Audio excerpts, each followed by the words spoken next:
Supreme Rice. Since the 1930s, supporting Louisiana farmers and communities throughout Louisiana. To find out more, go to supremerice.com. At lunch. You are looking live. Live at lunch. Live at lunch with Ott and Hanny on 104.5 ESPN, Baton Rouge. What the hell's going on out here? Now, here's Jimmy Ott and Charles Hannegriff. For some reason or another, you sound a little taller on radio. Is it live? Is it live?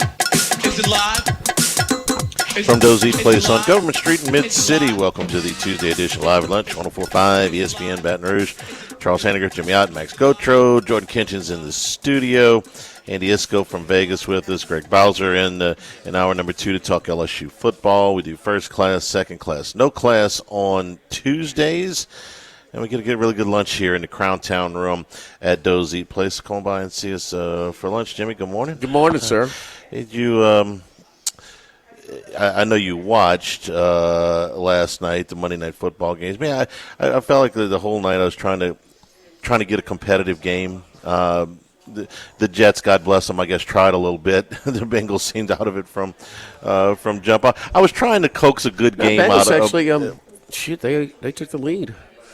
They opened up the score and had a chance and looked like they. They had a little something, and then Jake Browning, boy, the first drive, it was it. I mean, nothing.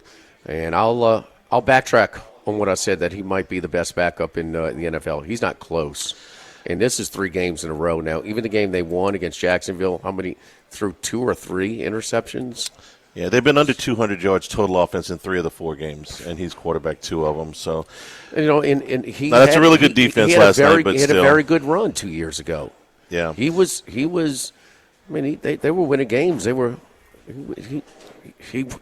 That's why I put that a voice that opinion. But I've seen enough this year that for whatever reason he's not putting into work in the offseason. Whatever, he's not close to what he was 2 years ago. Yeah, you see Chase now getting a little frustrated, and that's coming. So yeah, the quarterback is part of it. The offensive line is part of it. That's a very good Denver defense too. Just to be fair, I mean that doesn't account for the other games, but that's a pretty good Denver defense over on the other side. And Bo Nix, I thought, had his best game of the year. I thought he sucked. Really? Absolutely. Okay. Absolutely. He was terrible, Charlie. Bo Nix. Yeah. Okay. Yeah. He was really struggling. He scrambled for one touchdown. They ran another one in, and he finally got one at the end. Threw a bad interception in the end zone. The interception was bad. They punted a lot. They had a lot of stops. I thought he really struggled last night. I will admit to tailing off towards the end of the third quarter. We got better later. That was the part I didn't watch because I knew Cincinnati just couldn't get back into it. I thought that they built that lead and were kind of, I don't want to say toying with them, but they were not going to take any unnecessary chances offensively with the way it was going, especially with the way they were running the football. But I didn't think Nix was terrible last night. They lose that game. Keep in mind, his offensive line wins a lot of. His protection rate is very high. Max, you probably have him. The running game, everything they need is there for him, and he's like in the high 20s, as far as his quarterback numbers are. So I didn't think he made any. He's hampered him this year. He's on the first 3 games. I agree with you. I thought he was better last night. I didn't. Okay. So. The other game, the Jets in the first drive was beautiful. They were really moving the football. They were running the football, and I thought, okay, well, maybe they came to play tonight. And then the fumble just kills them. The fumble going in there at about the 2-yard line, ball gets punched out. They don't get anything out of that drive. And I thought the Dolphins after that just it was a big swing point early in the game, and they tried to get back into it, but I thought the Dolphins were just one step ahead of them from that point on. I would have loved to have seen how this game would have played out had they scored on that drive. Old school football, again, nothing to develop. Justin Fields is a passer. The One of the touchdowns again before the garbage time touchdown, which affected a lot of totals and whatever in games and stuff, but teasers, a lot of that against a prevent. I mean, their only touchdown was with his legs, about a 50-yard touchdown run. You saw old school football. I'm talking about maybe Charlie Brown coaching Neville back in the 80s, maybe. I mean, I formation consistently, and Miami's defense couldn't stop them. Went right through them. And Allen got the ball punched out as he's going in. I mean, he's extending to go. Wasn't like he was reaching it out. Wasn't one of those plays, but he's kind of extending. And, that's when you get that close, that's one of the only things. Your ball security should be better. I can't totally kill him. It was good effort on his part. But, yeah, it changed the game. With an offense, I mean, now Miami would have had to start putting 8-man fronts and things like that. But Tua got going a little bit and put up some numbers. But, yeah, that was – and once they got behind double scores and in Fields you got to throw the ball more, he's not there and he's not close. And then Allen, he returned a kickoff. So he fumbles. They're going up 7-0 or 7-3. I thought they had the ball first, but 7-0 or 7-3. Yeah. And no, it was 3-0 Dolphins. It was going to be 7-3. And so the next time to get the ball, he returns the kickoff down 10-0, and then he hurts his knee. So he's out the game. Yeah. But it was ugly early up front. I mean, who runs I formation in the NFL now?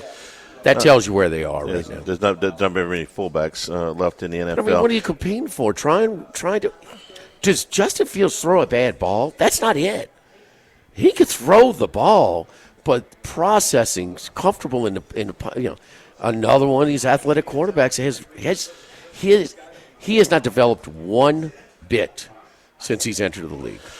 Tua in the Miami run game, the run game was going enough that the play action game I thought worked really well. They had some misdirection stuff that it was wide open to Hill and Waddle, and they got some really nice plays out of that. And of course the Hill injury ends up being the major story of the game because he's out for the year. And at 31 with what sounds it's an ACL plus they said multiple other ligaments. Surgery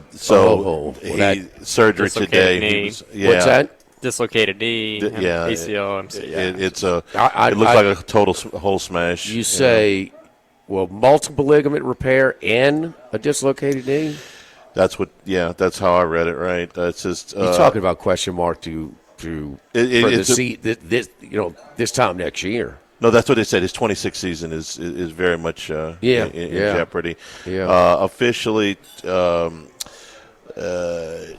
multiple torn ligaments, including the ACL.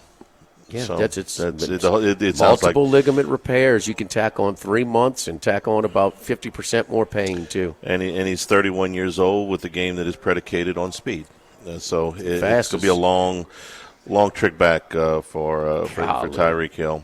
It's a tough deal. And the Dolphins. It's a reminder from a handicapping perspective, and it's a lot of airtime is devoted to summertime airtime futures and things like that. Player over-unders. Never bet overs. You can't. Yeah, There's too many injuries. You get too many. And if it's not for the season, it's for some games. Jaden Daniels.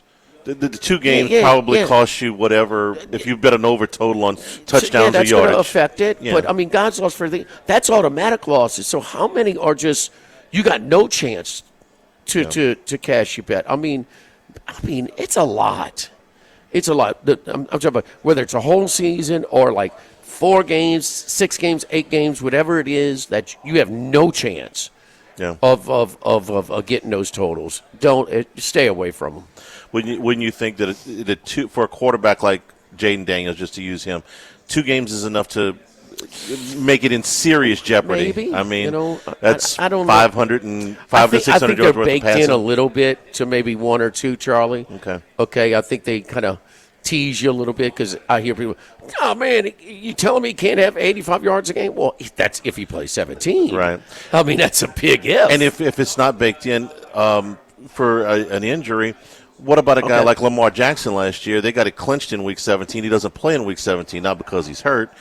So that's a game's worth of production that he doesn't play. You know? Yeah. You're a fantasy guy. Yeah.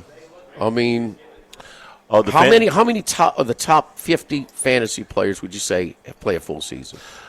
That are being the top 50 drafted. 90% of them. 90% play a full season? That end up as the top 50 players at the end of the year? No. At the beginning of the season? Yes. Going into the draft, 55 to 60% maybe. End up play 17. End up in the top 50 scoring. Yeah. No. That play all 17? Yeah. Or hit their probably a lower percentage than that, probably 45 to 50%. Of that. No, it's a lot.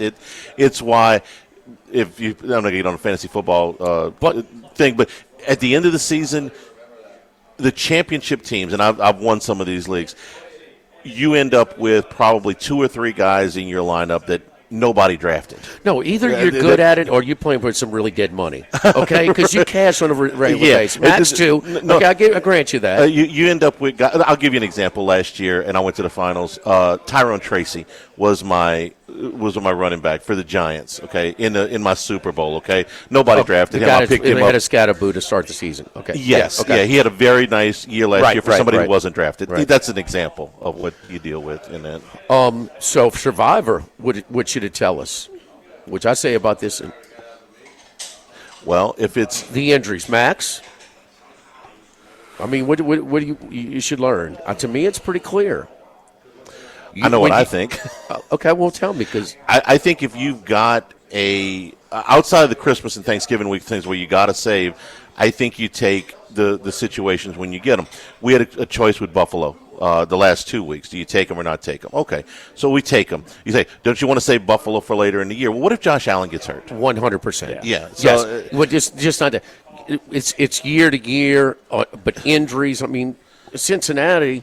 I mean, originally, if you're trying to map out, well, Baltimore is maybe not that strong of a consideration to save for that holiday pick, that Thanksgiving. Right. Oh, how can you not? But I mean, if Lamar Jackson, but it changes so much.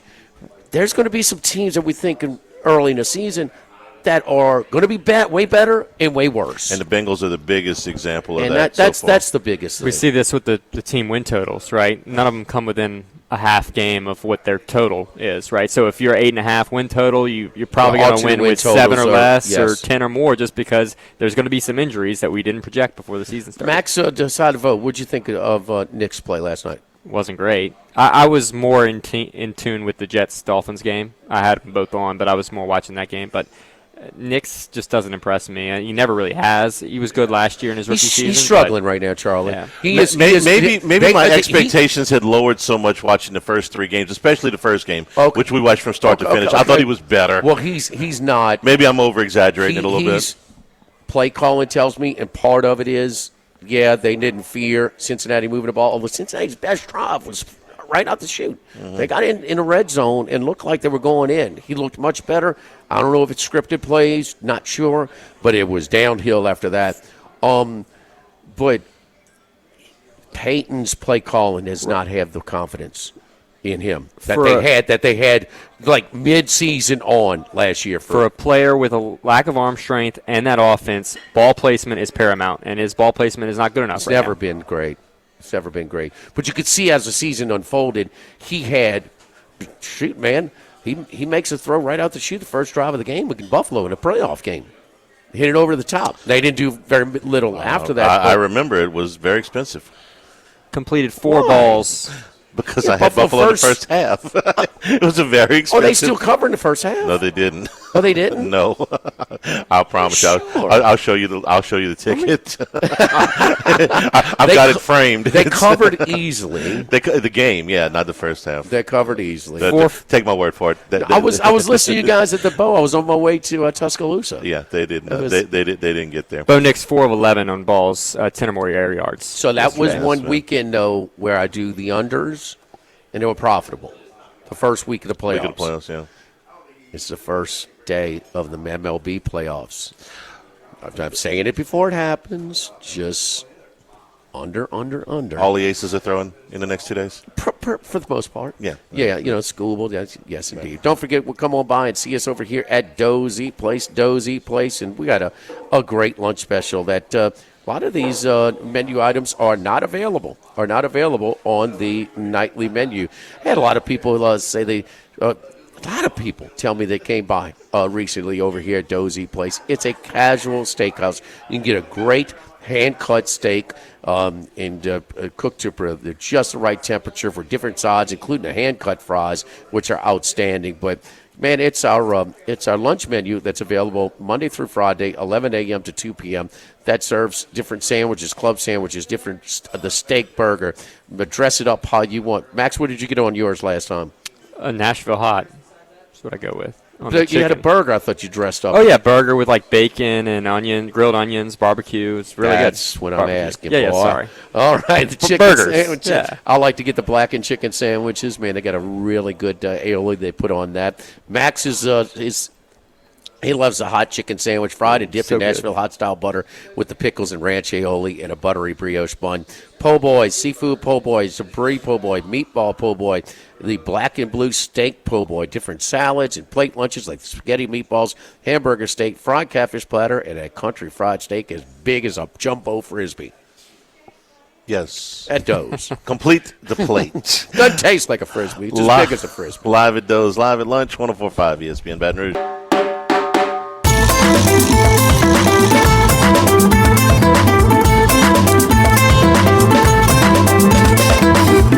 Live at lunch with Ott and Hanny from Doe's Eat Place on Government Street on 104.5 ESPN, Baton Rouge. Remember, you can always get the show on demand, 1045ESPN.com, LouisianaSports.net. And that is brought to you by Supreme Rice and SupremeRice.com, supporting Louisiana farmers since the 1930s. Supreme Rice and SupremeRice.com. New Handycast with film study coming up tonight. We'll drop that in the early evening. Richard Dixon and I will go through the film of the Ole Miss game, which, Jimmy, you did again last night when took another look at LSU Ole Miss with the repeated viewings. What are you coming away with? It is exactly what I saw the first time. The broadcast team, that was the theme.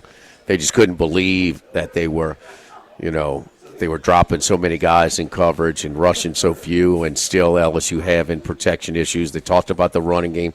The couple of times that LSU did get a little production running the ball where they got a little push, they noted it. In McElroy, I think his quote was, if they're rushing three and they have a protection issue, this is very underwhelming by the LSU offensive line unit. So, a few things.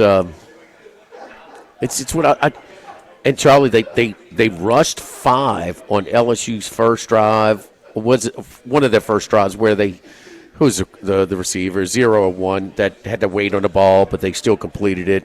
Xavier Thomas, yeah, and he ran it all the way down. 50 yards. Yeah, 50 yards. That was badly underthrown. They rushed 5, and I never saw 5 again. Right. So, because, wait a minute, they were rushed the few times they rushed 4. The 4th was a spy on Nussmeier. Yeah, he's not going anywhere. Well, I mean, like, I kind of, even McElroy said, no, is this a flag right here? But, and then they rushed 3. And, Charlie, it was until the last touchdown drive for LSU where Nussmeier made a conscious effort to get it out of it. Immediate, 2-3 step, just nothing, almost immediate to the left side. Guy gets up the sidelines for a little bit. To the tight end, to the right side, to up the middle for one. And then they finished it off with a couple of productive runs by Berry. Maybe Ole Miss's front was getting a little tired. But before that drive, when they rushed 3, Charlie, it was like every time either got him off the spot, hurried him, made him throw quicker than he wanted to, hit him, or sacked him. It was such a high percentage of affecting the passer with 3 rushing against 5. It was the same one I saw. Now, to your point where you're frustrated, if you're trying to fix this, you have to there were a couple of times where you got a little push with the running game, run at it, because you just have numbers. And you have to do that more. Problem is, I don't know if you're going to face a week of rush defense like this. That was the real upsetting part, is that if you're not going to try it against these guys, who are you going to try it against? And maybe I should have known, because they didn't exactly overwhelm the defensive fronts for Southeastern or Louisiana Tech, but I do think you got to keep after it a little bit more. I have to say this about Tech, and Max can vouch, they're playing, it's lower level. It's lower level, but they are good defensively. Okay, and they're 5-0 against the spread because of their straight defense. year that they've been good defensively. 5-0 ATS against the spread, and it's all defense, right, Max? I mean, I think they're going to be favored in the rest of the games. They're going to be favored against Washington State. That's the only one that's kind of up for grabs. Will they? Washington State won last week. Okay, so maybe not that one, but most of the rest of their games. Okay, and that's they're just better than their usual Tech defense. Got to be fair. Okay, but that doesn't explain. No, you should still be pushing them. What do you do at this point? Because I maintain that this season is not lost. You have to commit, and we are going to run the power running game to show it, to alleviate some of the pressure. Just some. Durham's not going to be out forever, so that will help. I thought Barry throwing him into such an active role was a little ahead of schedule, and I thought he showed it a little bit. He got better and started hitting the hole a little bit tougher, at the end. The touchdown and the run before that was way more on schedule where it should be than some of his kind of feeling his way through some of it a little bit early. But you have to continue to run the ball. You have to be committed to some power running plays where your offensive line. This is usually what offensive line love. Let's run a damn football. Yeah. No, I'm tired of being on the back pedal. Let's freaking pop these guys, man. So yesterday, Kelly is on the Feinbaum Show, which he is every Monday. This quote bugs me. He says, "I'll go back to our preparation. We've got 85 to 90% drop 8, and I look at our plan, and I didn't like our plan. That falls on us. That can't happen. We got to be prepared for everything and put our players in positions to succeed." The fact that he's got to say this on Monday. He can't adjust in game. He can't see what I'm seeing. Everybody saw it. This is not some cryptic zone defense that nobody's ever seen before. This is obvious to the announcers on the broadcast, us watching at home. That's why I went in the post game. That's alarming. I almost had to calm Dixon down, but I was pissed too. It's like, wait a minute, you can't see this? Joe Sloan's upstairs. He's not on the field. Joe Sloan's upstairs. They brought in. Okay, I'm not a big fan of the offensive line coach. From the sideline, you can see 3 coming. Yes, 100%. But I'm just saying, he's got the same view that we do. You need an upstairs viewpoint for that. You got Sloan upstairs. You got Kelly watching this thing. I'm not a big Brad Davis fan because of the numbers we've run before, but they brought in Alex Atkins, who had some success at Florida State and Georgia Southern as an offensive coordinator, run game coordinator. They brought him as a run game coordinator. They got enough set eyes on this thing to fix it somewhere, and you got to come on Monday and say, well, I really didn't like our plan. They had forget about 3 or 4 or 5 or however many they got on the line. They had the worst run defense in the SEC by a lot. Yeah. By a lot. And you're gonna come back on Monday and say, I didn't like our plan? No kidding. I'm done. You can see that, but he has the same view that we had. I mean, with what he's watching, they know they're rushing 3, and they just didn't. That guy's been coaching for 30-some-odd years, man. He can't look in and try to run it down.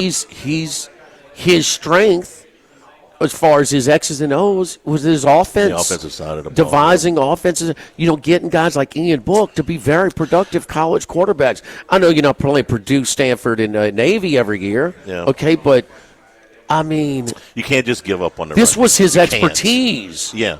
And they just flat out gave up on it. And I'm sorry, you got to keep after it, especially against a team like that. That was the most disappointing thing. And one thing on the quarterback, because that's been done to death. Do I think he's hurt? I do. Do I think he's injured to the point where he can't play? I do not. I have no idea how much he hurts on any given throw. And I think anybody that says it is speculating because only he knows for sure. But do I think he has an injury that should keep him out of the game at this point? I don't. And I'm going to go back to something you said yesterday. If he did have something that should absolutely keep him out of the game, I think that I don't have to worry about Nussmeier having a camp and an agent and all that stuff. He's got a father who's a professional quarterback coach in the NFL and has been for a long time. If there were something that were so far wrong with Garrett that they needed to get him out the game, I think he and his father would have called the coach and said, you know. But do I think he's hurting? Yes, I do. And do I think that's affecting some throws? Yes, I do. But I think a lot of that is just trying to is looking for excuses. Well, I think he's healthy enough to be playing better than he is. Some of the worst decisions have been nothing to do with the injury. But you can't with a hurt. I don't care if you have Tom Brady. You getting pressure against 3, you're gonna have a long day. I can cover 8. You're going to have a long day. That is not helping. And if you'd have run the football, you might have got him out of that. You know, maybe. Don't forget our friends at K&M Automotive on Siegen near Perkins Road. My buddy Jason Payne over at K&M Automotive. They're open 7:30 a.m. to 4 p.m. Monday through Friday. And anything that you need done on your vehicle. The engine light comes on, you don't know what the heck's going on, bring it in. Belts and hoses, general services like oil changes, AC repair, undercar service, electronic, tires, transmission, you name it, we can fix it for you. And he's going to give you an honest deal. No horror stories coming out of when you go see K&M Automotive. Jason's going to try and find you that less costly repair as opposed to the more costly replace option. Go by and see him at 8445 Siegen Lane near Perkins, right across Siegen Lane from Ambrosia Bakery. K&M Automotive. Live at Doe's, live at lunch, 104.5 ESPN Baton Rouge.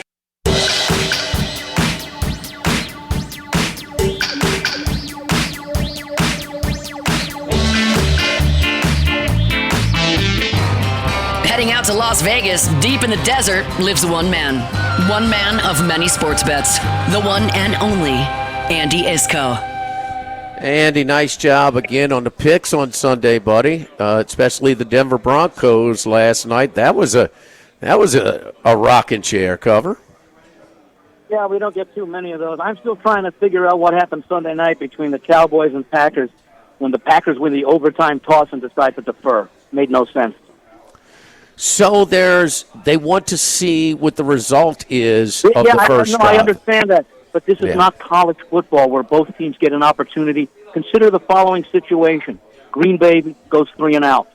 Dallas goes let's do the way that Dallas goes 3 and out. Green Bay goes 3 and out. Next score wins. If Dallas gets a field goal, the game is over. Green Bay doesn't get a chance to match. It's not college football. I want to have 2 of the first 3 opportunities.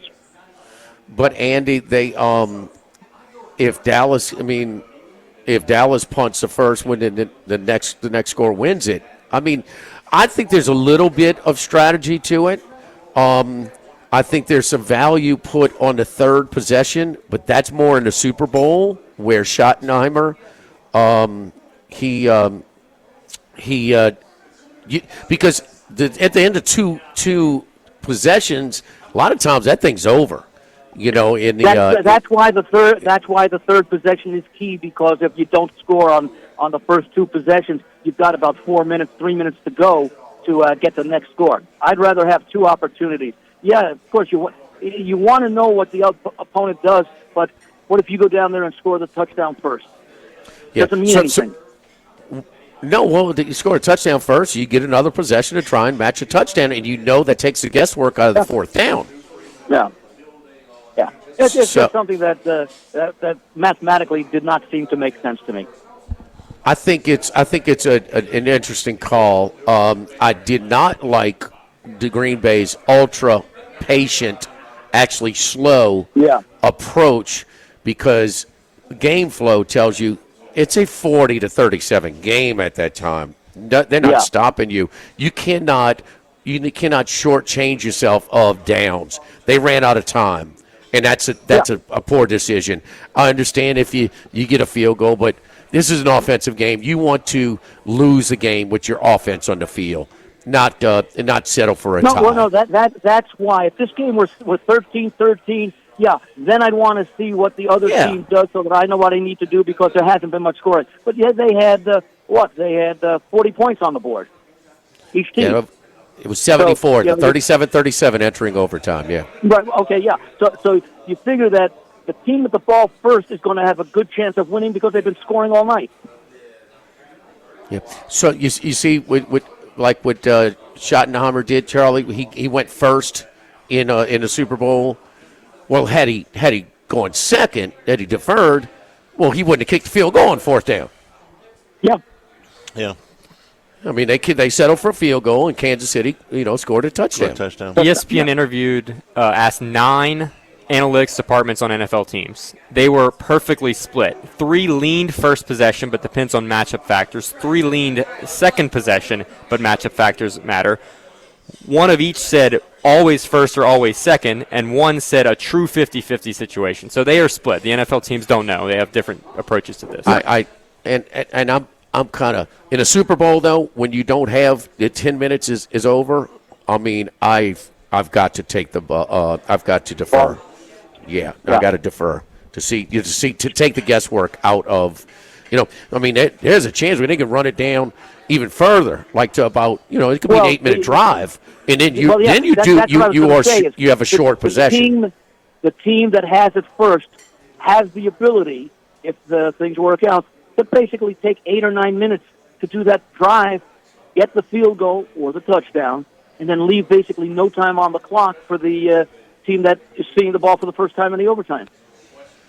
Andy, we were discussing earlier today with all the injuries, another injury with Tyreek Hill, and there's whether it's survivor approach early in the season, whether it's fantasy in some of your drafts and something. Charlie, if you could pick, probably you'd want to stay in the middle of the snake, huh? And maybe not have too much on the first or second overall pick. You get different years where you decide where the drop off is. Sometimes there's 4 elite players, sometimes it's as many as 6. You want to stay where you can get one of those elite guys. But because of injury factors in. Yeah, you're coming back the other side. I know some people who like the last pick in the draft. I'm actually kind of one of them. But there's that elite player drop off, and it's usually somewhere between 4 and 6. Survivor, future picks, and on stats and things like that, these injuries have to be factored in. And we're trying to look back in the summertime when we're talking about this. I'll give you a perfect example. I think it's going to be very difficult to play on the Chargers for a couple of weeks till we see how that offensive line thing works out, with Alt now being out, and we don't know, for how long. And then you got, we've seen Herbert struggle this year. I think he already has more interceptions this year than he had all of last regular season. So the Chargers, who are considered to be, and I'm amongst them, I like them quite a bit, a playoff team, a contender. We have to see how they're going to make adjustments with the absence of Alt, who came over from the other side of the offensive line to fill in when Slater went down. What's your thoughts on the NFC West right now? I still like the Rams. And you liked it before these injuries, but I had a Frisco schedule, but I got off of it with a 100% refund and shifted it right before because I got lucky with the Rams winning a game that they could have easily lost on. But Max, I reached out to him and said, they're plus $2, and I just didn't like the Bosa injury. Purdy's getting banged up already. He's had some injury history, so. Yeah, Didn't they lose someone else this week also? One of the receivers. The other day, Ayuk's been banged up, but no, they have one return. Juwan Jennings has been banged up. Juwan Jennings has played 3 of the first 4, but he was limited. Yeah. Yeah. Ricky Pearsall's had such a great opening. We don't fear the Seahawks any. Pearsall, I think, was the guy who got injured on Sunday. Okay. Yes, Pearsall. Yeah, Pearsall did leave the game. Yeah. Well, that's a big one. Yeah. He's like top 5 in the league in receiving yards right now. This look-ahead line was 3. We're looking at 5 now, 5.5 on Thursday night. Yeah. Seahawks. I have no interest in playing the game for any number of reasons, and I actually used the Rams last week against Indianapolis. I thought it was a good spot. We hadn't seen Indianapolis play anywhere, although I do like Indianapolis, and they might be a play this week against the Raiders coming off of their first loss. They still played well, but the reason for using the Rams this past week was it was a good spot for the Rams. And how long is it going to be before Stafford's back continues to act stacked up after all the punishments, and the Rams might just be pretty ordinary later on? I hope that doesn't happen, but it is a possibility to keep in mind. Yeah, I thought the Colts actually had one of the better games of the year And even in a loss, as opposed to some of the three, the caliber of competition, the boneheaded play on a long touchdown play, and then the game-winning score, the 85, 88-yard pass to Tutu Atwell, they got 10 on the field. I mean, the Colts, come on, man. They did so many things right in that game. Me, Randy, a lot of us had the Rams. Nobody picked the Colts. In fact, when I review this game and I give it a game score, I do not take anything negative away from the Colts for that game. That was a good effort. Yeah, I was impressed with them even in a loss. There's no doubt about that. It's Kansas City turning the corner. Well, we'll find out this week. I mean, the line is suspiciously low to many. 3.5 at Jacksonville. But Jacksonville is a much improved team, and I think people didn't realize. I mean, they mentioned it a couple of times. I think Jacksonville forced 9 turnovers all of last season. I think they've already got 10. That defense has improved significantly, and we'll see if Kansas City took advantage of a weakened Baltimore defense, like a lot of us expected would be. And I think Jacksonville's defense is better than anticipated because everyone remembers just how bad Jacksonville was last year. But you take a look at the way they played these games, and they had a couple of nice games. They nearly knocked off Cincinnati. Well, that was the game I think Burrows was injured during part of it, but they played well early on, and it's almost tempting you to lay the points with Kansas City in that Monday night game because, wow, could you take a look at the line? I'll tell you the line that surprised me, your Saints 1.5 over the Giants.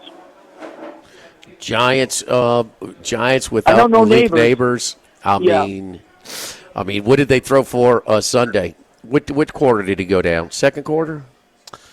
I was not watching that game. Yeah, I was not watching that. I was actually watching the Ryder Cup. Well, Charlie, you brought it to my attention. They got to cart it off. Yeah, I think it was in the restroom when I don't remember exactly how much time was left in the game when they did that. The Saints have been competitive in 3 out of 4 games. The part of the reason why I like the Giants is you take a look at that defensive line. I think they can give the Saints some issues.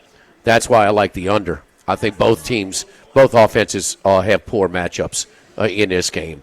I mean, you're going to make a guy in his second start beat you without your number one with limited options to begin with in the running game. The Saints, shame on him if they just let him run the ball methodically. And yes, that Giants defensive front has a lot invested in it. Let's just say they are impressive. They're an impressive crew. So that should be tough on the Saints' offensive line. Neighbors got hurt pretty good in the game. I think the line last week was a pick'em game, and I saw no reason after this past weekend's results, even with the Giants' injuries.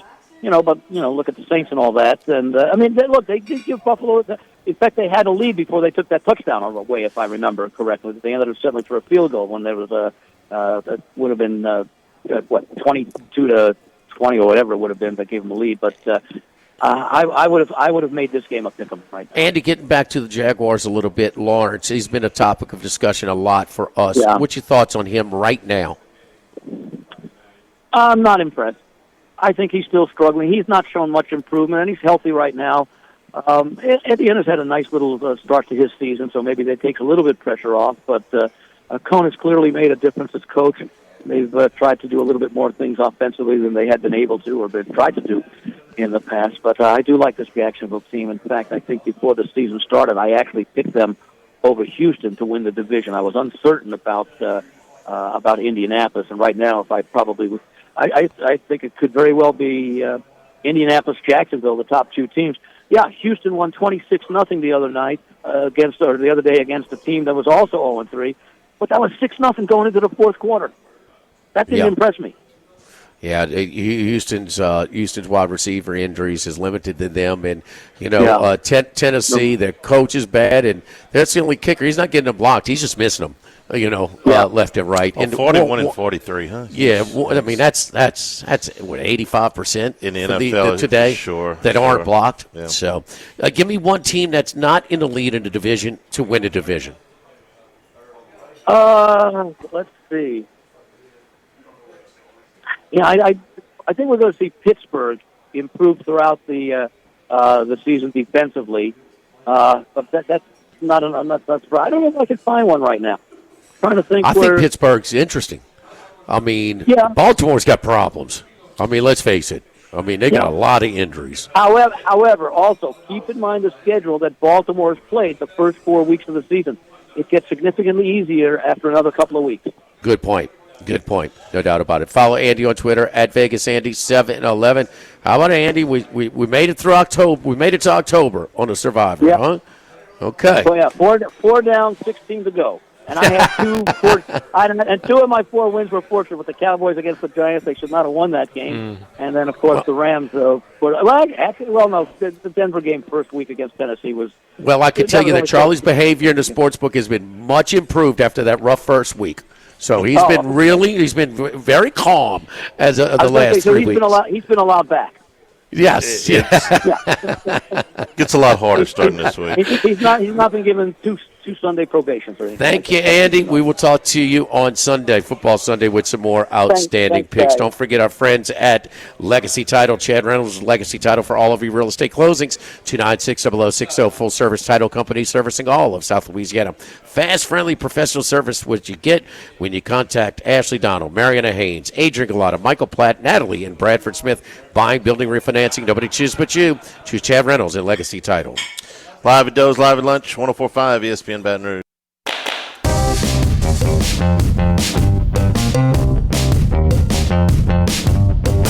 Live at lunch with Ott and Hanny from Doe's Eat Place on Government Street on 104.5 ESPN Baton Rouge. Baseball playoffs starting here in less than 10 minutes. Tigers and the Guardians seen each other a little bit here recently. Yeah, they have. And, the 15.5 game lead at the All-Star break, 12.5 in, less than a month. And Cleveland does get it done. They won in dramatic fashion, but that was after Detroit had lost at Fenway by run. Tariq Skubal has been outstanding. He should be the back-to-back American League Cy Young Award winner when that comes out later in October. But this is the third time in 12 days that Cleveland has faced him. And I'm just wondering how much is that going to, reduce his effect on this Cleveland lineup. Cleveland's been unbelievable, the hottest team in baseball during the month and for quite some time. But it's funny is looking at their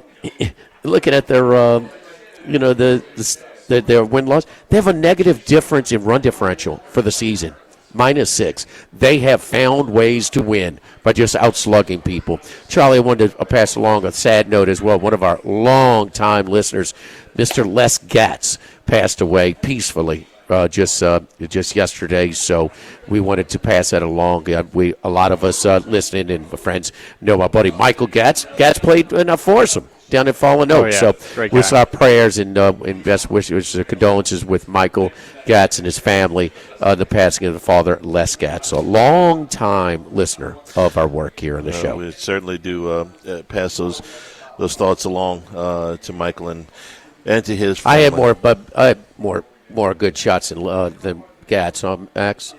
50-50. It was something like the Henley Morikawa match. But after you got out of the bar, who had the most shots? You Max, you Gatz and Guichard will have the same. The last time you played around with Jimmy Ott, nobody else can say that because that is over. No more of that. That was too embarrassing. No more go. We do first class, second class, no class when we come back here live at Doe's, live at lunch, 104.5 ESPN Baton Rouge. Live at lunch, first class. I want a seat in first class where I was booked and ticketed over a month ago. Second class. No man should be subjected to the indignity of being labeled or treated like a second-class citizen. And no class. Life had become like school on Sunday. No class. I'll tell you what then. Why don't you call me sometime when you have no class? First class, second class, and no class. Brought to you by Supreme Rice. Buy local with Louisiana-based Supreme Rice since 1936. And return here at Doe's Eat Place on Government Street in Mid-City. First class, second class, no class. Let's get to some of the top performances that wanted to single out from college football this past weekend. Let me start with Dante Moore. This was not his first road start, but this was certainly the most hostile environment that he has been into for any of these starts. 29 of 39, 248 yards, but 3 touchdowns and no interceptions is the one that gets to you. And he he ran just enough to make that a threat. It wasn't a lot, but it was just enough so you knew he was still there. Biggest play of the game, they called his number. Yes, that's kind of what I'm talking about. And you go into overtime, and you know that one mistake, and Dante Moore, who's just made a handful of starts in his career, doesn't make the mistake. And Drew Aller, I hate to keep piling on here, but this is a senior quarterback. I mean, this guy has been the full-time starter the last 2 years. He's a full-time starter this year. He's got every tool in the box, and he makes an underthrow on a 12-yard pass, something like that. I mean, the mistake is not made by the young player. The mistake is made by the older player. I just thought Dante Moore showed a whole lot of poise. What they did in the second half, it was a slow start to the game for him, but in the second half and the overtime, he made the plays, and I was pretty impressed with what he did. If you're asking me for best team in the country right now, look, I can make a case for a number of teams, but I don't know that anybody is significantly better than Oregon. I think Ohio State may have the best defense. Okay. They really shut down a pretty good quarterback in Washington. Now they spied him. They were committed to doing that. They've asked very little of their quarterback in his first road start. It's like to Smith a design, but his numbers are really efficient. He's high completion percentage and making very few mistakes. They're kind of spoon feeding him along a little bit. That's on the road too. Oregon, Penn State really couldn't get a whole lot of push up front, and we still think of the Oregon finesse. We still think of that. They're not. They're landing. It's not just talk. He isn't, and they replaced a lot, but they got some guys up front that they just couldn't move around. That's two pretty good backs in a veteran offensive line that couldn't get a whole lot. Charlie, run the football, and Moore's got it. I mean, he's one of the 5-star. Tell you what kind of ability he has, and he got to Detroit, and he looked really good on one game. He looked terrible for about 3, but waited his time, matured, seasoned, and now he's ready to go. Oregon's going to be hell to deal with. So Penn State's got a lot of pressure on them now because it's not likely that they're going to go into Ohio State. I will say this though. You talk about Franklin's record against top 10 teams. It's horrible. How many did he actually have? Until recently, he's got comparable talent to Oregon here, and he's at home. Okay? So that's one of them. And certainly last year against Notre Dame. I'm sorry. I thought he had the better talent, than Notre Dame. They went 95 yards and didn't throw a pass. Yeah. For a touchdown. I like Penn State in the game too. But a lot of the other ones, he didn't have the roster that Ohio State and Michigan had. A lot of them. He was an underdog in most of those, but when you only win 5% of them, you got to do better than that. I mean, you can't. If you're 5-14 okay. Yeah, you ran up against the buzzsaw too many times with those Ohio State. I think coaches more for the games they're supposed to win.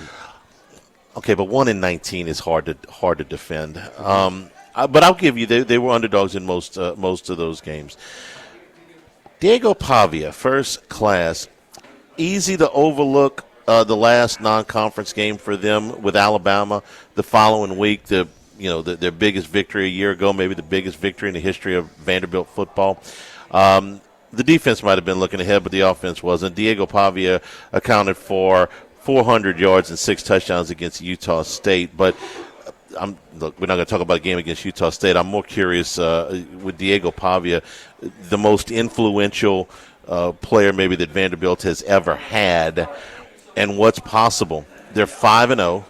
Their one conference game is the biggest conference win of anybody in the league so far this year through the first 12 games. Their schedule the rest of the way is brutal.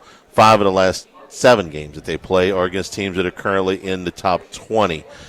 But, Jimmy, if they went to Tuscaloosa and pull the upset this week, I think Diego Pavia could run for mayor of Nashville, governor of Tennessee. We talk about fit all the time. I've never quite seen somebody that fits. I don't know if Diego Pavia would be doing this someplace else. He's a talent, but who knows? He's from New Mexico. What he's done is one of the most fun stories in all of college football. He's the most important player to his team in college football, in my opinion. Yeah, that's hard to argue against. The difference between one player being with your team or not, and it's some of the things I heard in media days too, Charlie. These guys, that's their guy, man. Oh, that's their guy.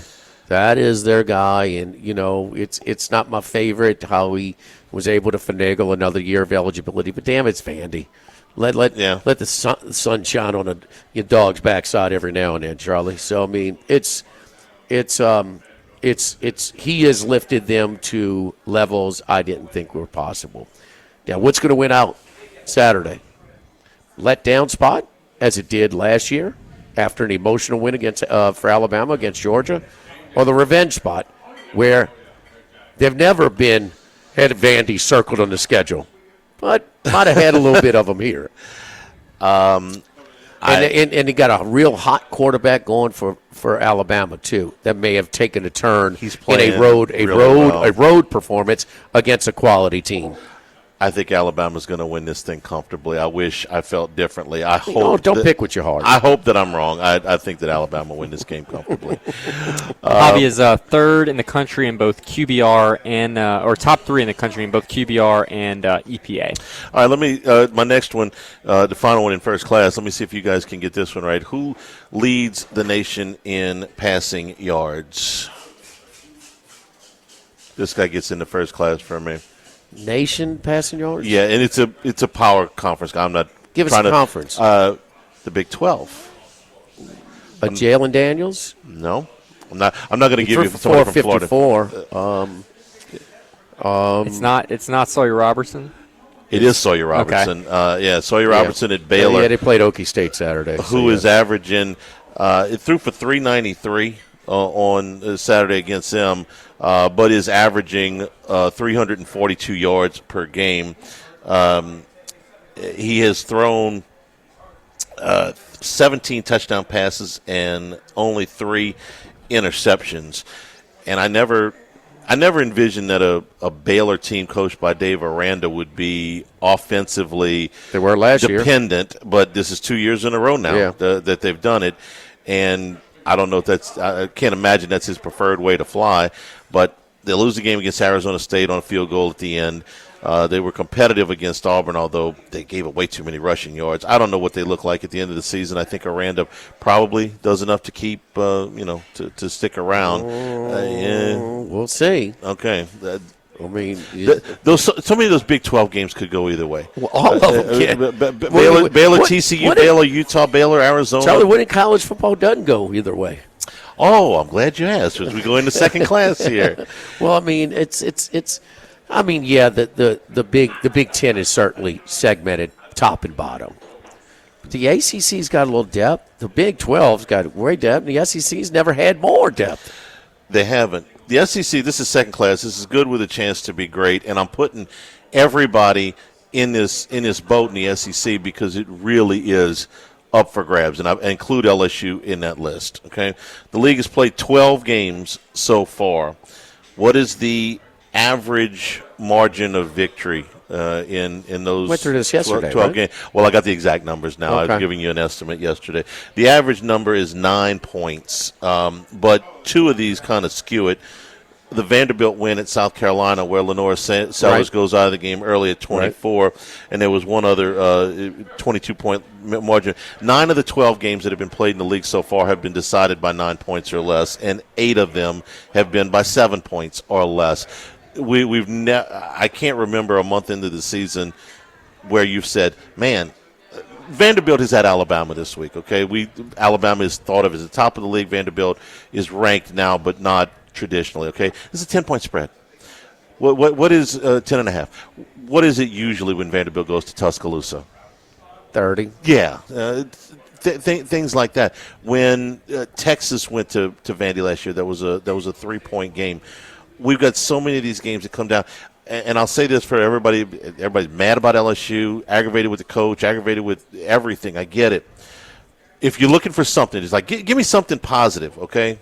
I'm not even sure I believe it, but I'm going to give it to you, okay? That's as bad as they can play offensively, okay? That's as bad a game plan as you can have. That is that's a pretty tough environment to go into. All of those things that you did wrong on offense, on defense, the stupid penalty to let them out of jail, as bad as it could be on Saturday, you lost by 5 points on the road to Ole Miss, who's pretty good. Well, you're trying to look for sunshine advice, Charlie. This is where you were supposed to be before the season started. 4-1. Yeah. 4-1. Okay, so you won the games that you're favored in. But, as bad as they can play, they play bad. They have not scored. They've not scored all season. No, but I would say that this was the worst against what against my level of expectation. Okay, this was worse. Actually, it's supposed to be 3-2 because they were underdogs at Clemson. Think they look good against Florida with 10 points and 10 first downs? No, but I thought this was worse because I think Florida's defense is actually pretty good. Okay, we're at home. This was away. Then that's fair. To my level of expectation, this was the worst. Okay, I hated this game plan. I hated it, and apparently the head coach did too. It just took him 2 more days to figure that out. I just hated this offensive game plan. So if you're looking for a ray of light, everything's pretty close. No class. I'm sorry. I'm going back to an old familiar refrain. We're in the media. We've both been on broadcast for a long time. They made a big deal out of this exit interview at the end of the first half between Ben Johnson, the head coach of the Bears, and the CBS sideline reporter. I said, well, let me go see what he did. Was he a real jerk? Did he, go out and go out of his way to be a jackass? I went and I watched it. I actually watched it. It's all of 25 seconds. And I'm like, what is the big deal about what she's saying? Because she said, do you need to change what you're doing? He says, I don't know. You think so? I think we're going to be just fine. And this thing blows up for some reason. Why? Can I renew my request to have these things done? This is a halftime interview? This is going into halftime interview. Can I renew my request to have these things abolished? Okay. You want to talk to the coach right before the game? That's fine. You want to talk to him right after the game? That's fine. What are we going to get? They're always short. They're always. It wasn't that it was short. It was that he was rude.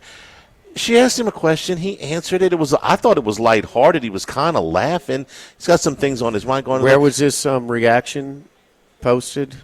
Social media? No, actually, there was. Ben Johnson got asked about it yesterday and said he was sorry about how it came off. And I'm like, what do you have to apologize for? There's nothing to this, and there's nothing to any of these things. They're putting the reporter in a bad position. They're putting the coach in a bad position. Can we just get this? Can we just make this go away?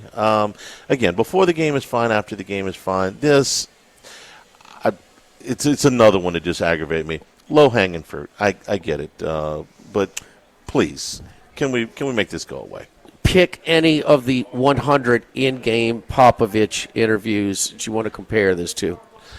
I thought Popovich many times was he went out of his way to be a jerk. Yeah, and at times, it became kind of a running joke with him and the late Craig Sager. Okay, he was like busting his chops on purpose, and Sager knew it, and they were forced to do this dog and pony show anyway. They actually were friends after this. And Sager passed away. They had to do it, and they both. Greg, I have to ask you a question, and you have to be sarcastic, and they just did. It's long past time for this stuff to go away. First class, second class, no class, brought to you by Supreme Rice since the 1930s down in southwest Louisiana. Get your long grain, your medium grain, your brown, your parboiled rice, your jasmine rice for your tailgating, for your home kitchens, for your Monday night red beans and rice at the Ott household. Yes. Make it with Supreme Rice. Part of the Climate Smart program, working to reduce methane emissions and promote water conservation. You're going to get more for your dollar with Supreme Rice, and you're going to get a delicious product. Jimmy, I know this is your favorite to cook with. The parboiled rice, it's available in 5-pound, 25-pound, even 50-pound bags. Again, and you can you figure out the benefits and versatility of this type of rice. Our long grain parboiled rice, it absorbs flavor great. It's a long grain, firm rice, making it perfect choice for you any red beans, jambalaya, gravy dishes, and whatever you want. And it's also packed with nutrients similar to our brown rice. So versatile, delicious. It's at restaurant quality rice from Supreme Rice. Live at Doe's, live at lunch, 104.5 ESPN Baton Rouge.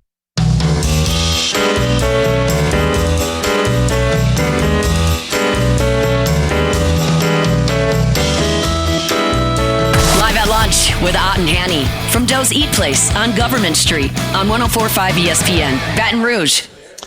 And we're also brought to you by Louisiana Health and Injury Centers, helping you deal with pain. Dr. Michael Goff and his staff have done a great job with our family over the years. If you've got neck pain, back pain, things that are holding you up, man, you're not getting around as well as you'd like, you're not able to be as active as you want to be, an old injury is flaring up, let them help you out. They can get you into a program with an adjustment, an exercise, a stretch that can get you to feeling better. But if you do need dry needling or electric nerve stimulation, cryo or ultrasound therapy, they can help you out there too. Airline Highway, Plank Road, Jefferson Highway near Drusilla. Dr. Michael Goff, Louisiana Health and Injury Centers. Former Tiger Greg Bowser joins us now. Greg, how you doing? Doing good, man. I'm giving you open canvas because there's so many specific, but I don't want to lead you into anything. I'm just going to ask you thoughts about the game. Well, first of all, start on the offensive side of the ball. You only convert on 2 or 3 third downs. That tells you a lot right there. The other thing is that, I think the offense is struggling because you're one-dimensional. Everybody's already said that. We talked about that early on in the season, and, everybody kind of blew it off. We ran the ball against Louisiana Tech. We ran the ball against Southeastern. You're going to do that in Florida to some degree. I think Ole Miss just out-schemed us. I think they did a good job of putting a good game plan together and where to attack, and gave our offense some problems. They covered. There was nowhere to go with the ball, and Nuss didn't do anything. When you talk about the scheme that they put out there and you say they out-schemed them, which I agree, how do you put a plan out there that has, for the most of the day, 3 defensive linemen and dropping 8, and you don't try to run the football hardly at all? Well, that's because what happens is Notre Dame believes they can control your 5 offensive linemen with their 3, and they did. Ole Miss. You said Notre Dame. I'm sorry, Ole Miss. Okay, I got you. But remember we talked about this, Charlie, in the first show we did. The question came up, and LSU said they were going to rotate 8 offensive linemen. Yeah, which they didn't, by the way, but they said they were. And when they said that, I looked at you and I went, what? Nobody does that. That means you don't have any. And they don't have any. I mean, that's the problem. They know that that's a problem. That's why they were going to play 8. To try to find 4 or 5. That's good.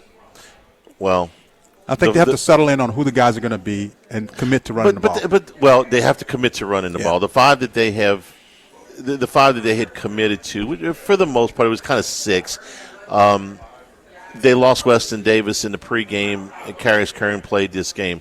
Davis is the lowest graded of the 5, so I was actually not terribly disappointed to be able to see Kern, who I think is a guard probably at heart, but is a really talented kid. Okay. It's easy enough to see what's wrong. Is it fixable? I mean, you're approaching the midway point of the season. Your next game gets you to 6. You've looked at everybody, okay? Your coordinator's your coordinator. Your line coach is your line coach. Your backs are your backs. How fixable is it? How much better can you get? I don't know. I think what you have to do, though, I was talking to a friend of mine who played offensive line back in the day, and he said what he would have done during the week in the old days, what you would do with the week off, is you'd guard 4 pads, and you'd go 7 on 7. I don't think that's the worst idea I've ever heard. You go 7 on 7. Everything would be 7 on 7, goal line, and you'd really just because you really just gotta win in the trenches. You gotta win in the trenches. They're not, and that's what you would do, and you just go back and you just run it and run it and run it. There would not be. You're talking about wrestling Nussmeier. He wouldn't have to throw a pass doing the off week. Well, I suggested they rested 2 weeks ago, but I just turn around and hand the ball out the whole. That's all it would be. You make an interesting point about going into practice, and we used to kind of make fun of Les Miles about the big cat drill. It's like, what are what are you trying to accomplish here with these one-on-one things? And he was trying to accomplish a physicality, a mentality that they don't have right now. This is a finesse group that is soft if there ever was one. And you gotta put a foot in somebody's behind and say, look, you guys are going to fire off the ball. But I don't know if the offensive line coach believes that. I believe that this is my deal. You have had players can be overrated. Players can underachieve, okay? But when it's 4 different sets of them, okay, when you miss on a recruit, okay, fine. You miss on 2, fine. You miss on a class, fine. This is 4 classes. You miss on a group last year that was so bad that they were last in the Southeastern Conference in rushing, but NFL people thought enough of them to draft 4 of them, then I'm sorry, I'm looking at the coach and going, what are you teaching here? Are you getting your point across? Are you being physical? Are you and going out and actually scrimmaging with these guys? I'm not talking about the backs and all that. What you're saying, I don't hate that idea at all. Yeah, I think you go 7-on-7 and you say, hey, we're going, we're just going to be a tough drill. No, they're not going to do that. But but that's what you do. It's going to be a tough drill. Okay. And I asked a question and you answered it. That's what you would do. Their coaches that deep in the season, Charlie, they have tried to pull this, and sometimes criticized for it. Yeah. But what you saw on Saturday, right? When you consistently give enough pressure and you can't block them when you're trying to run them for the most part. No, this is against a very, very lowly respected defensive front. Yeah, if you, this is triple whammy. This calls for extreme type of adjustments. Yeah, we talked about it, Charlie. I talked about LSU rushing for over 100, getting somebody over 100 yards in this game, and you said, you don't think you can do that. But I didn't think they'd hold them to less than 60 yards rushing. And they were inconsequential yards for the most part. Jackson had a run for 10 yards on a 3rd down and 20. They did have a couple of nice ones on the last drive. Those all count, though. Everything counts. You're right about we criticized Les when he was having these long, physical, drawn-out practices in November when the team's really beat up. And it's like, Charlie, this is a Curlin Coleman deal. Yeah, you're killing their legs, man. You can do that in August. You can't do that in November. But this at this point in the season, I think I'd look that at unit. At least, you guys are going to go out there and you're going to hit somebody this week. Yeah. I mean, we'd have done, do 7-on-7. You can do it on Tuesday. You come back, you can do it again on Thursday.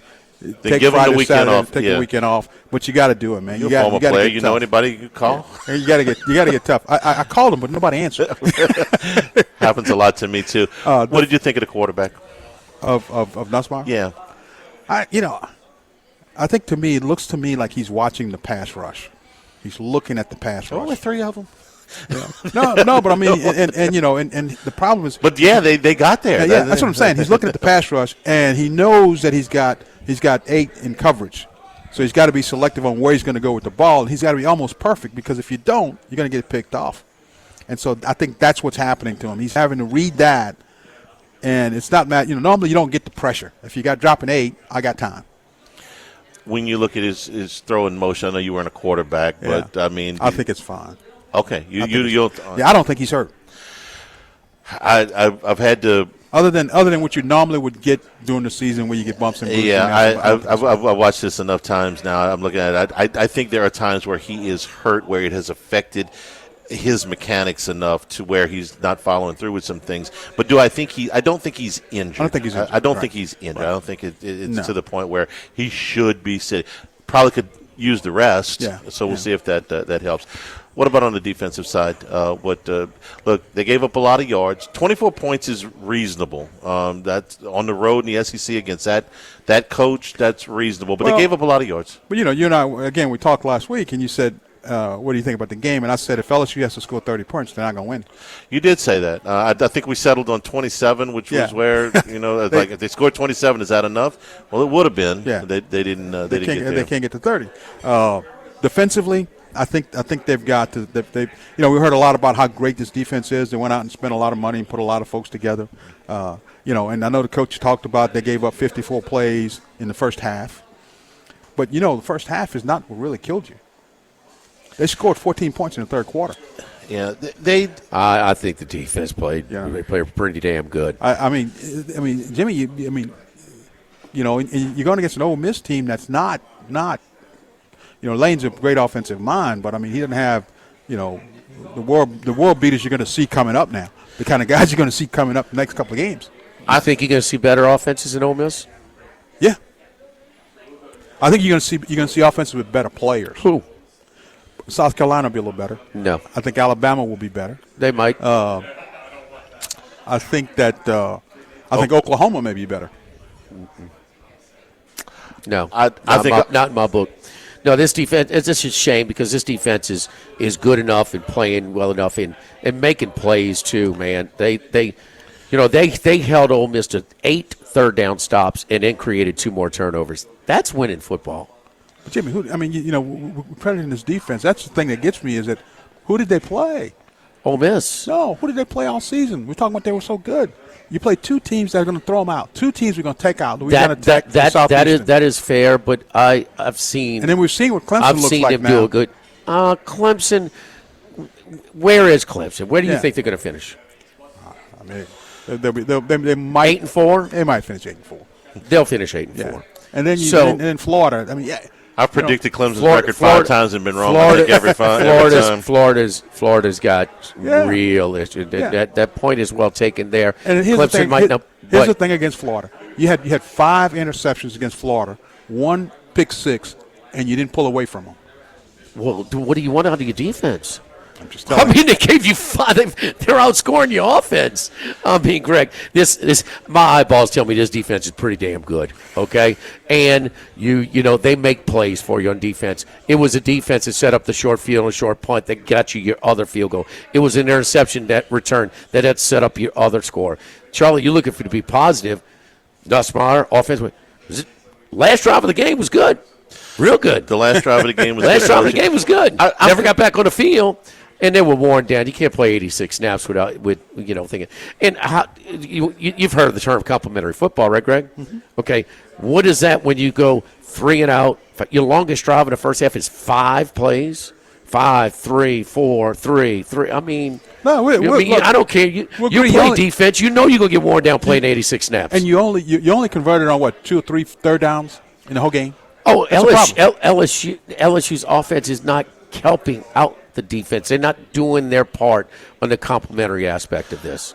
I'm kind of in between you guys. I thought the defense was plenty good enough to win on Saturday, but I also do think that they got worn down. You tell me, Greg, you played. You ran all those plays in the first half. You had the halftime break. In the third quarter, Ole Miss only ran 13 plays. This was really about the fourth quarter where were they worn out at that point? They weren't on the field a lot in the third quarter. The last 2 drives, Ole Miss, they drive the length of the field, they score a touchdown. They drive the length of the field, they run the clock out. That was where, are they out of steam at that point? It's understandable if they are. When you look at the ball game, Ole Miss scored once in the first quarter, twice in the second quarter, once in the third quarter. I mean, no, they didn't score again until the fourth quarter. Fourth quarter. I mean, so they really scored on you in the second quarter. Were you tired?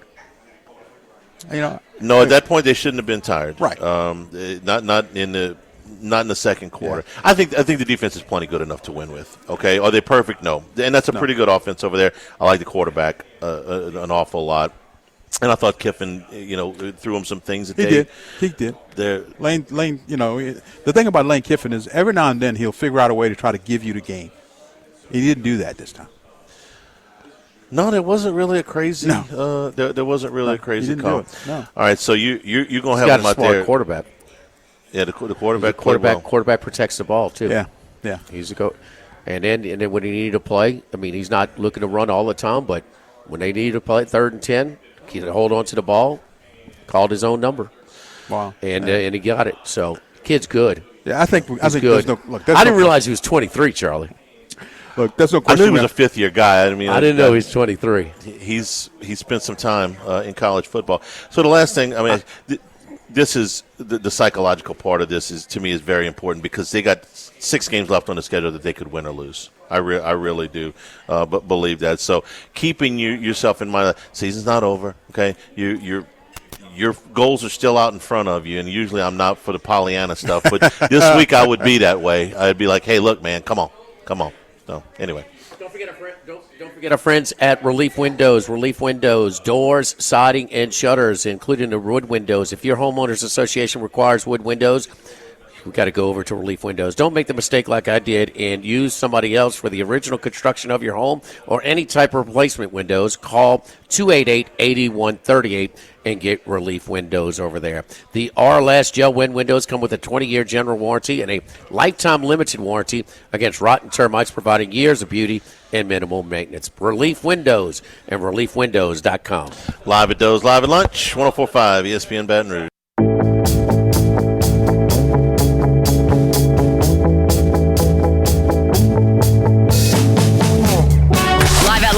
With Ott and Hanny from Doe's Eat Place on Government Street on 104.5 ESPN, Baton Rouge. And return here at Doe's in the Crown Town Room here in Mid-City. All right, Greg, we had some other really good games in the league this week, and Alabama and Georgia tops the list. So you tell me, Georgia, who had won 33 games in a row at home, and who has won multiple national championships under this coach, and who was favored in this game, lost to Alabama again. It's 1-7. There's some things that you look. A lot of these games have been pretty much coin flips between Alabama and Georgia. Last year's game was a coin flip. I mean, those frantic last few minutes. The national championship game, I mean, Devontae Smith, I mean, that one could have gone anyway. So, is there anything other than just Kirby Smith's been on the wrong side of the head, Bob, in the horse racing, or what? I don't know. For some reason they start slow. I mean, he spotted Alabama a big lead. That's a great point. That has happened 2 years in a row where Alabama has gotten really out and had to come back and shut him down, and then it did, Last year even more so than this year, but this year that happened got too. Out ahead, it did. And his quarterback didn't play particularly well, but. Again, you give him that big of a lead, and then you got to catch up. And I was really surprised. I was watching that game, and at one point I thought he was going to pull it off. I thought Georgia would come back and take it. But a 4th down and 1, where if they make it, they score there. Okay, then maybe they do win. I thought Ty Simpson was a lot better. If I had to give a most improved award from what you look like in week 1 to what you look like in week 4, he might get it because. And it wasn't just him. I don't want to put the whole thing on him. First road start, of course, but I thought Alabama as a whole played really poorly at Florida State. They spent the whole week showing these videos of guys not running hard and all that stuff. But Simpson didn't play well there either. 4 weeks later, he looks a lot different. A lot different. And I think that's improvement. That's what you really want from your team. You want to make sure they're getting better week to week, every time. And I'm not sure that I'm not sure what Kirby Smart's going to do now. I mean, he goes back. He's got to regroup and he's got to get better play from his quarterback position. Man. They're really good. They're good. They don't. There's a drop off from his best teams, and when you say in a vacuum, where's Georgia? They're probably still a top 10 team, a top 12 team, a playoff team. I think so. But are they a national championship team the way his other teams have been? Probably not. But they're better than most of the teams on their schedule. Well, here's one for you. Ole Miss goes there. Would you? I know who's going to be favored in the game, I'm but taking Georgia. Okay, well, because they beat everybody at home except for Alabama. Yeah. If they were playing again, Ole Miss ran them off the field in Oxford last year. Yeah, I'm taking Georgia. Yeah, I think Georgia wins that one. Ole Miss goes there. Texas goes there. We don't know much about Texas. I'm taking Georgia. They played Ohio State, and then they played 3. I'm taking Georgia. I just think I don't have a lot of faith in Arch Manning yet. I think he's got a way to go. Okay, but that game's not till the end of the season. Yeah. That's maybe he'll grow by that's in the middle of that's in the middle of November. Teams like Auburn, that's always a heated thing. They got to go to Jordan-Hare. I think Georgia's better, but you never know. Auburn's had just a brutal run here. They had to go to Oklahoma, then they had to go to Texas A&M. At Oklahoma, they get the bogus play, and Jackson Arnold's just holding the ball too long. They go to A&M, a game they probably should not have been as close as they were. A&M had a better than 2.5 to 1 yardage advantage. But what they do, they did the same thing that Ole Miss did to help LSU out. They had double-digit penalties, 13 penalties on Texas A&M. Speaking of which, they're still undefeated. They'll be here in a few weeks. What do you think of them? I like A&M. I think they're playing really well, and Elko has them ready, man. I mean, he has the defense playing good. The defense is playing really well. really good. I'll tell you what I like about them is they can run the football a little bit. You know, the quarterback, the rushing yards that he can add, but just the threat of him, and they can run the football. Yeah, what was it, 2 years ago? 2 years ago? Last year? It was last year. It was last Yeah. year. It feels like the games that LSU has played over there, that there's been just something a little bit off or whatever. I think they're good. Are they great? I don't know. No. I feel Tennessee is another one that's just right there in the middle. They play 2 one-score games. We went through this thing. You got 9 out of 12 games have been decided by one score. The conference games so far, and Tennessee was one play away from beating a field goal away from beating Georgia, or a fourth down stop away from beating Georgia, but they didn't. Then they go here and they're trailing Mississippi State with less than 3 minutes to go, and they get the game to overtime and they win it. Yeah. Are they good? I think so. I think Tennessee's good. I like the quarterback. I think they're good. What do you think about what do you think LSU ranks in the SEC now? If I had to rank the teams 1 to 16 today, I'd probably have LSU somewhere around. I think I'd probably have somewhere around 7. I had them 8. 7 or 8 is not bad. On a neutral field, do I think they would beat Georgia? No. Do I think they would beat Alabama right now? No. I watched them go to Ole Miss and lose. Would they have beaten Ole Miss on a neutral field? I thought the game plan was poor, and I thought they did a lot of bad things on Saturday. They only lost by 5 on the road. Maybe if they'd have played Ole Miss in Dallas, they might have beat them. I don't know. Oklahoma, if the starting quarterback's in, I don't like them against. I don't like LSU against them. If the backup quarterback's in, I like LSU by a lot. I don't know if LSU goes to Vanderbilt and wins the game. Bacon and eggs and the Commodores. Okay, Joe Burrow in that group, it came out and started a little bit slow in the first quarter there before they got going and ran them out of the stadium. So I'll tell you what, this Vanderbilt game is one that scares you. That's a nerve. That's you got to be careful. Gordy Rush has been on that theme since he's been on that theme since the middle of the summer. He's like, I said, what game bothers you? Vanderbilt. The Vanderbilt game. Man. But I think Gordy's still scarred from the Todd Kinchin offensive pass interference game. You remember that game? I remember that game. 1990, I think it was. LSU wins the game on a Hail Mary. They call Kinchin it's just for pushing unusual, off. Man. It's just unusual. It's hard to get excited about that game, and if you don't get excited about that game now with Vanderbilt, you can get beat. That's Alabama went up there last year and got beat, and Texas went up there and almost got beat. Ended up winning the game by 3. Okay, so I think what we've decided today is that every game except Western Kentucky's in play, right? Every game except Western Kentucky's in play. Okay. I agree. Well, then you got to keep coming back every week because we got to keep talking about this. Greg, we appreciate it. All right, man. We're brought to you by Coastal Capital Advisors. When you're talking about retirement, you want to have some confidence that the advisors that you're talking to are going to be able to take care of you. It's a lifetime plan. It is different for everybody. It depends on what stage of life you are, what your age is, what your income level is. But the plan that can be tailor-made for you can be done with Phil Fontenot and his staff at Coastal Capital Advisors. Look, they sat us down. We talked about what you wanted to achieve, what you have to work with, and then if you have business partners, as I do, if you have a legal team that you want to get involved, they're talking with tax people. They're going to get a plan that is perfect for you and your family, and they're going to continue that lifetime relationship. And go to coastalcapitaladv.com. You call 337-981-1376 to schedule an appointment. Coastal Capital Advisors, provided by New Age Advisors with their advisory services. Member FINRA SIPC. We'll come back and wrap things up here live at lunch from Doe's Eat Place on Government Street in Mid-City, 104.5 ESPN Baton Rouge.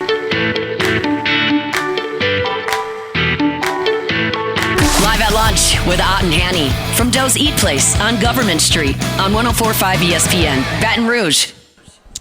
Tigers lead the Guardians 1-0 through 3. Could have had more. First and second, nobody out, but Torres hit into a 6-4-3 double play. He gets the last guy, strands him on third. So Gavin Williams, this is the same matchup, the third time in 12 days. So Cleveland has won both of these Williams had not figured into the record. So Schuylkill got 2 non-decisions.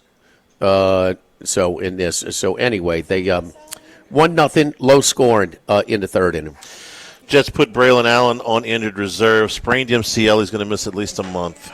But they do have him designated to return. And the Baltimore Sun says that they expect Lamar Jackson to miss 2 to 3 games with this hamstring injury. Baltimore's already 1-3. The next 3 games are at home: Texans, Rams, Bears, but they could be without Jackson for all 3 of them. Who we got at quarterback now? They put in. I remember. Was it? Cooper Rush. Yes, Cooper Rush. Yes. Cooper Rush did some decent things when he had to fill in for Dak Prescott. Well, he won that big one at Minnesota. That was his best one. They beat Cincinnati. Yeah. Burrow got Parsons was living in the background. He's probably got, I'm going to say 6 or 8 starts in his career, something like that. Jonah Williams had a nice whiff last night. Huh? Jonah Williams. Oh, yeah. Oh, I thought, yes, jeez. Wait. Who's he playing with now? No, it wasn't last night. No, Arizona, right? That was Thursday night. Arizona, it was Thursday yeah. night. Yes. Yeah, so Cooper Rush. How's he still drawing a check? First round pick. No, just going to tweak you with that. Cooper Rush was 9 of 13 for 52 yards in the game against Kansas City after he came in. So, man, Ravens, you would think, would be before the season as I think there's some value. Strong a pick as you can to make the playoffs. And now, man, if he goes 1-2 and they're 2-4, I'm sorry, 1-2 and they're 2-5 when he comes back. Yeah, that's a hell of a injuries hole aren't coming back. Yes, that's a hole to dig yourself out of. That's tough. Andy makes a good point. Schedule does lighten up later, but man, that defense. I mean, Kansas City can't beat anybody like that anymore. No, you never think of the Ravens as having a bad defense, but right now they do. Yeah. And last year they started off bad and they got better as the season went along, but this seems worse. Who's the best team? Packers are certainly mortal. I mean, we were ready to anoint them. Buffalo and Philadelphia are and Buffalo's got defensive problems. And Philadelphia could, the plays, but man, Tampa Bay moved the ball a lot on them, huh? What did I tell you when they blocked that punt? I said that'd end up being a difference in the ball game on Sunday. Thanks to our friends here at Doe's Eat Place for being our host today. Tomorrow we will be at Finbom Sushi Burrito Poke Ramen on Burbank at Lee. For Max, for Jimmy, for Greg, Jordan back in the studio. I'm Charles Hanniger saying thank you and good afternoon from Doe's Eat Place. Stay tuned for Hunt Palmer, 104.5 ESPN Baton Rouge.